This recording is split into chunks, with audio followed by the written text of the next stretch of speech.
Depending on what holidays you celebrate, we are about to enter into the gift giving part of the year.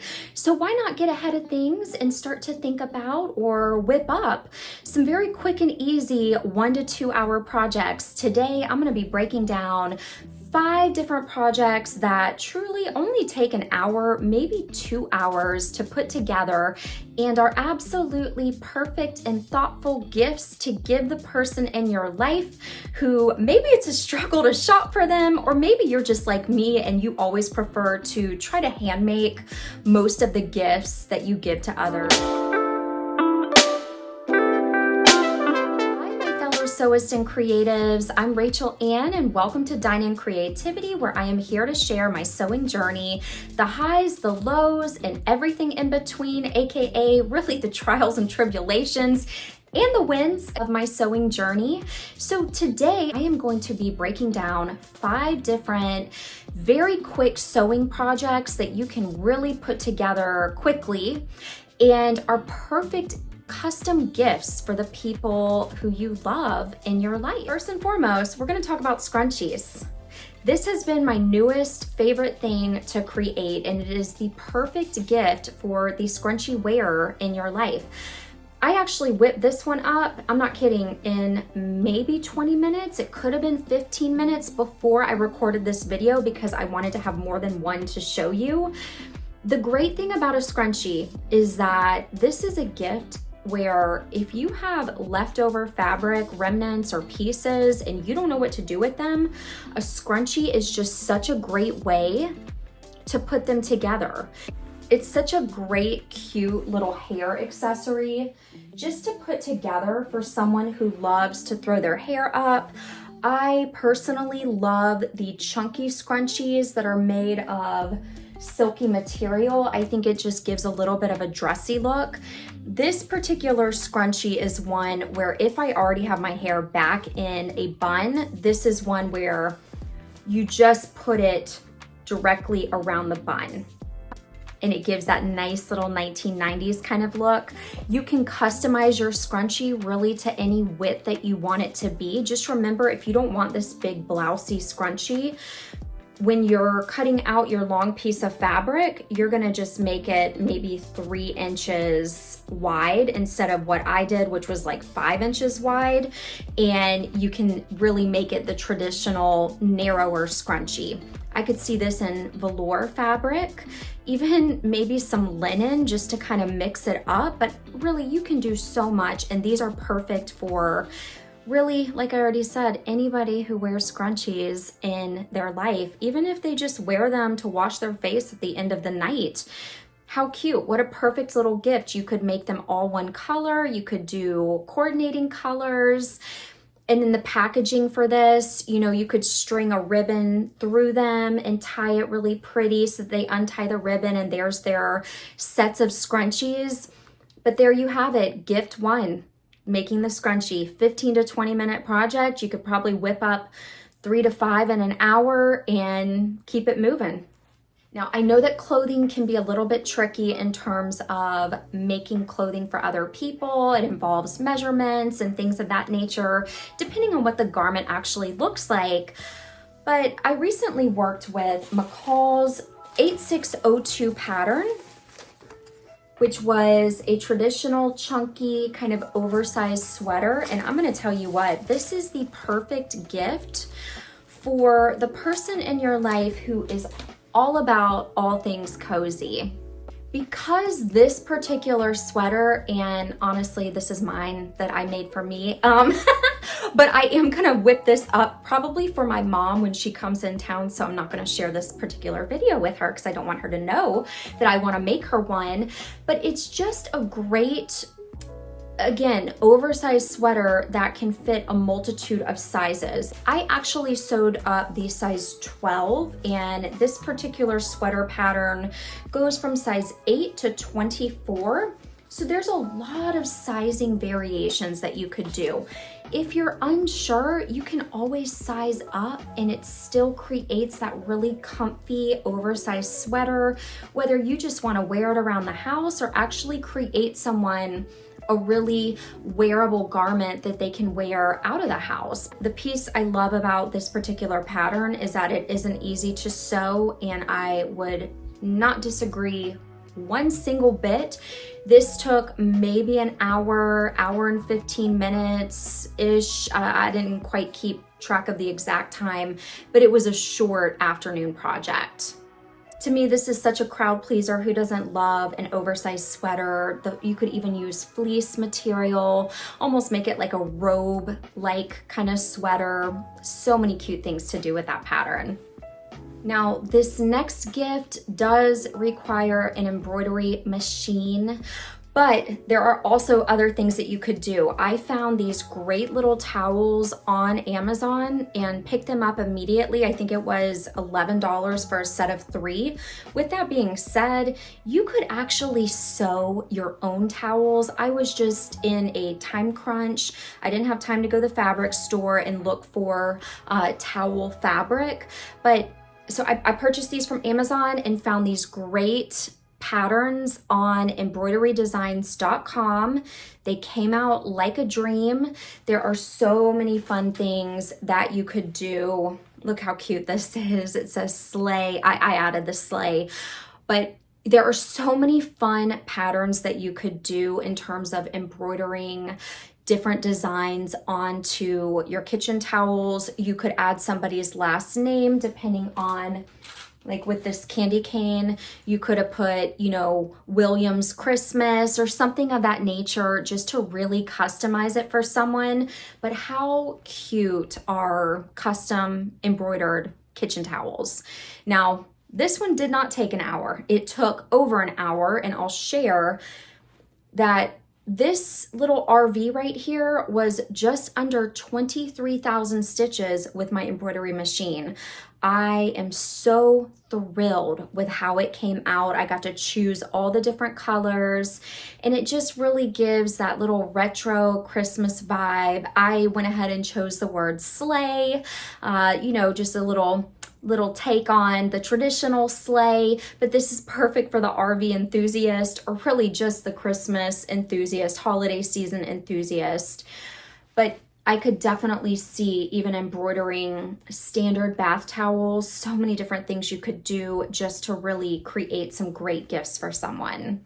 Last 2 were actually featured in my embroidery video. I think it was the most recent video I did, but I had to share them here because you don't need an embroidery machine to embroider onto these particular patterns. What you can do is make an apron, and I have done this before. I'm gonna put up 2 different aprons I made for my family, my mother-in-law and my mom, which funny enough, I did bring up to my mom the other day, have you been getting good wear out of the apron? You know, I was just curious, and she said, oh yeah, you know, I've got it hung up on my apron little hanger area, and it's the one that I feature. It faces out, you know, so I can see it all the time.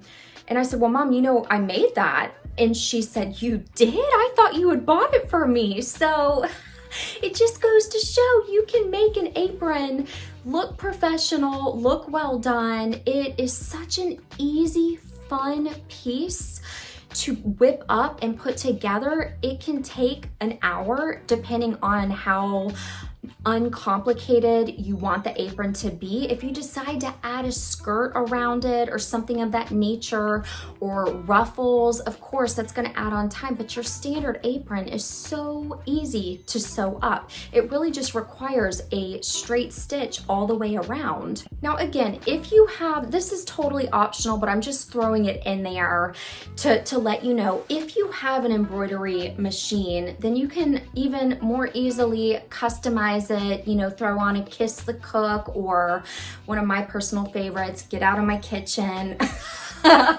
which I say to my husband all the time when I'm trying to do something in there. But it's such a fun way to just add a little something to it. I wanted to make this one in honor of my YouTube channel, Dine in Creativity, but so many different things that you could do. I also wanted this one to present with the kind of homemade look, and so I just sewed with red thread. This fabric for the neck pieces and the sash was the leftover from curtains that I hemmed. I have these very long Florida ceiling curtains in my bedroom, and this was, they were a couple inches too long, so this was, I just folded these over, sewed it up the middle, and created the straps, which I love it. It's a kind of softer, fuzzier material. So if you have some decent size pieces of fabric laying around, in my opinion, an apron is such an easy, great way to use up that leftover fabric, which I didn't know what I was gonna use that kind of linen, soft, fuzzy-ish, oatmeal colored fabric. I didn't know what I was gonna use it for, but I am so happy that I had it to use for the straps here for this apron. Last but not least, and I am gonna share one bonus project, so 6 projects. The 6th one is coming. I'll share more about that in a second, but the 5th easy to sew custom project that you can make someone is a tote bag. Again, I shared this on my embroidery video, but really quickly, I'll walk you through. I self-drafted this bag. It took 2 hours or so to put together. It is this really cool canvas. I believe this is outdoor upholstery fabric, but it is a medium weight, and I am so happy with how this, this is the first tote bag I ever sewed, and it just goes to show a tote bag, it's very hard, in my opinion, to mess up. And if you do mess up, it's so easy to just work around it. But basically, for me, cut 2 large pieces. I wanted a huge tote bag. This is gonna be a reusable grocery bag or a beach bag, but I wanted a large bag. So 2 pieces, 2 large squares, rectangles that of your size choosing. What I did is then, because it needed to have some width on the side of the bag, so let me show that to you. I just basically French seamed up each side. I'll try and show you. I'll turn it inside out. That would probably be the easiest. Bear with me. All right. And I'm going to try to start filming things more so as I'm sewing just to show you, but I French seamed up either side about a 4-inch panel just to give it that width, and met it down at the bottom so that it's all connected down here. And you just measure the length that the bag is, add on about 1 inch to either side. That way you can do your nice rolled hems, keep it nice and tidy. Then if you want to do what I did and add the pocket on the front, then you're gonna just cut your pocket panel, which is a nice large panel, cut to size, the size that you want. You know, you could make it smaller, you could make it the entire length of the bag. I just wanted a nice little cute pocket right here. What I did though, also, I'll back up. If you have an embroidery machine, you want to embroider it. I just monogrammed this one and put the koi fish. I was playing around with it. This was one of my first embroidery projects. I embroidered this pocket piece first and then sewed with the 2 right sides together. You sew down here, pin it on either side, sew your straps. Your straps are these. I went ahead and just folded in half. So they're about 4 inches. Again, I wanted some nice hardy straps, and folded it, sew down either side. Hopefully you can see that, the seams, that's what I'm trying to show you. Sew down either side and then sew straight down the whole front of the bag. I looped it and sewed it all on the bottom just so it would have that added support. And voila, there is your cute little tote bag that if you do have an embroidery machine, you can customize it. But if you don't, you can customize the fabric. If you have a book lover, you could get some book fabric print or some print with script all over it, some words, something of that nature. If you have somebody who loves florals or who could use a bag to throw gardening tools, I mean, you could theme it according to the individual who you're giving it to. Last but not least, on to the bonus gift idea projects. I'll really quickly share, I am wearing my self-drafted Ganni Gani tie-up top. This is one that I made very recently, also featured on my embroidery video that I most recently made. But this was such a fun little project to whip up. This top, depending on how you make it and who you're making it for, that's why I'm also wanting to share about it. This could also be a potential gift, because if you make it blousey enough, it can just fit such a range of body types and styles. But this one was just a piece of fabric left over from a long dress that trailed the floor that I found on a recent thrift store shopping trip, where the dress still had the tags on it. And so I just took the bottom layer of the skirt off and made this. I also invested in a very inexpensive set of tube turners, and I linked that in my Amazon store below. It was a game changer. I don't know how I survived without that thing as of my sewing journey so far, but it was so helpful because it allowed me to make these little tiny ties. I had it embroidered on the front, this floral motif.